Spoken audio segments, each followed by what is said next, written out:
Brave New World is about a futuristic society that has tried to create a perfect community where everyone is happy. They use science to mass-produce people, and condition them to do and want only the things they're supposed to. But in doing that, they take away freedoms, like the freedom to think for oneself.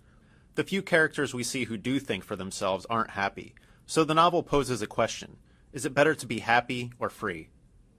The book starts with the director of the Central London Hatching and Conditioning Center explaining to a group of students how they create people, since women don't actually get pregnant anymore. Eggs are fertilized and then undergo a process that causes the fertilized eggs to divide. They can get up to 96 identical twins from a single fertilized egg this way. The director brings the group into one of the conditioning rooms. Nurses lay out flowers and books and then bring in a group of babies. Then they shock the babies through an electrified strip in the floor. Over time, the babies will learn to instinctively dislike books and nature. These babies are deltas, one of the society's lower castes, and the lower castes perform non-intellectual jobs like factory work. By conditioning the delta babies to hate books, the society ensures that they won't ever have any desire for them, and by conditioning them to hate flowers and nature, they'll want to stay near their work in the cities. They condition all the castes this way, according to what their role will be in the community. The group continues into an outdoor garden, where several hundred naked children are engaged in erotic play. This play conditions the children to grow up feeling comfortable being sexually promiscuous. The group runs into Mustafa Mond, a very powerful man and one of the 10 world controllers. He tells them what it was like in the past, when mothers gave birth to children and people grew up in families, and adults still paired off into monogamous couples. Everyone is really grossed out by the idea of mothers and families. The story cuts to Lenina and Bernard. Bernard is a psychologist. Even though he's a member of the highest caste, he feels like an outsider, because he's smaller and looks different than most men in his caste. He likes Lenina, but it bothers him that she acts like everyone else. He and Lenina are planning a trip to a savage reservation in New Mexico, but tonight she has a date with Henry Foster.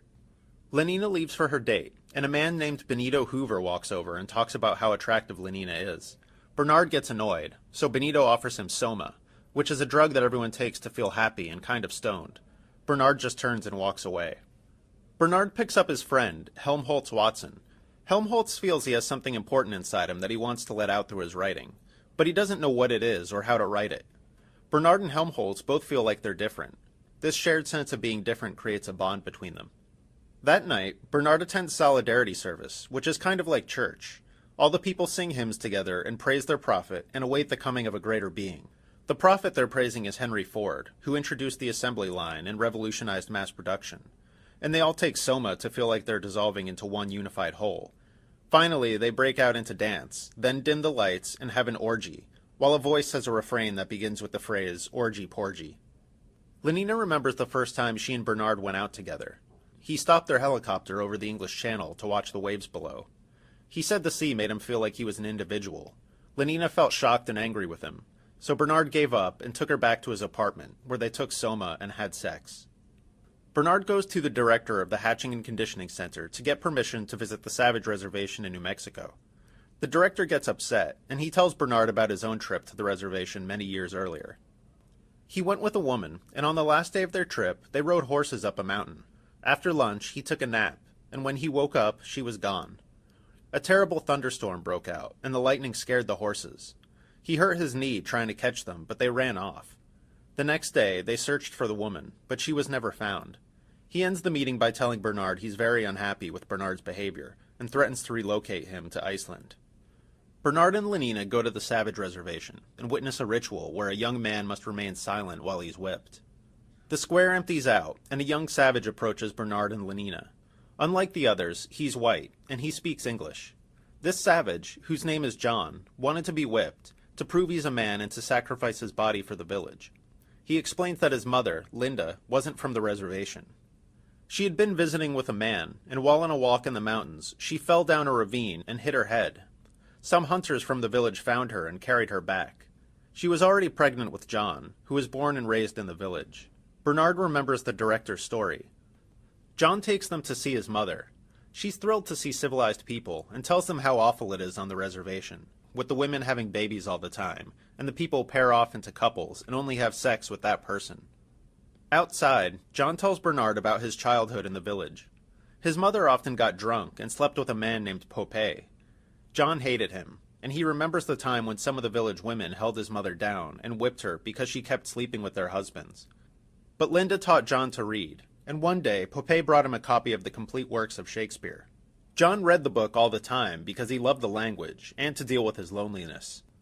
Bernard invites John to come back to London with them, and he says Linda can come too. He knows he can use her as leverage against the director. Lenina feels so stressed from everything that she takes a bunch of soma and spends a day asleep. John comes looking for Bernard and finds her there. He's been in love with her since he first saw her. He wants to touch her, but he won't allow himself to. They all arrive back in London, and Bernard is called to come see the director at work. The director announces that to keep Bernard from infecting others with his unorthodoxy, he's sending him to Iceland. But Bernard calls Linda in, and she immediately recognizes the director, and says that she had a baby because of him. John comes in and falls to his knees in front of the director, calling him my father over and over. The director is horrified. It's obscene to talk about pregnancy, and shameful to be called a father. And all the workers laugh hysterically like it's all a dirty joke, until the director runs out of the room. Bernard starts to show John what life in London is like, and John becomes instantly famous. His celebrity makes Bernard popular too.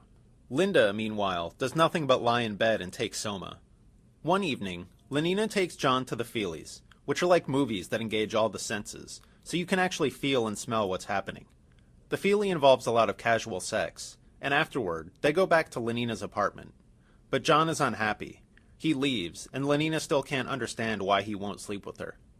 On the night of Bernard's biggest party, which several important officials have agreed to attend, John refuses to come out of his room. Bernard has to tell all his guests that the savage won't be appearing. The guests are furious. During his brief popularity, Bernard had stopped speaking with Helmholtz Watson. But he goes to see Helmholtz after his public embarrassment, and the two become friends again. When Helmholtz and John meet, they're instantly close. Helmholtz, who has been trying to express his emotions through rhymes, hears Shakespeare for the first time.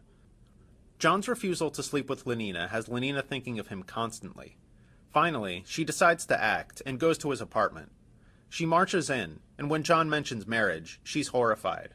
She decides to take her clothes off and get him into bed. He becomes enraged and calls her a whore. Lenina runs into the bathroom to hide. John gets a phone call about his mother and leaves. Linda is at the hospital, and as John tries to speak to her, she keeps dozing off because she's on a high dose of soma. Making the situation worse, several young boys who are in the room for death conditioning keep gawking at her. Then Linda dies, and as John rushes out of the room, he shoves one of the boys over in a rage. In the hospital's vestibule, John runs into a group of workers getting their soma rations. He freaks out and starts shouting that soma is poison. He says they're all slaves, and he's going to make them free. Then he starts throwing the soma out the window. Bernard and Helmholtz get a call and go to find John at the hospital. When they get there, a brawl is going on.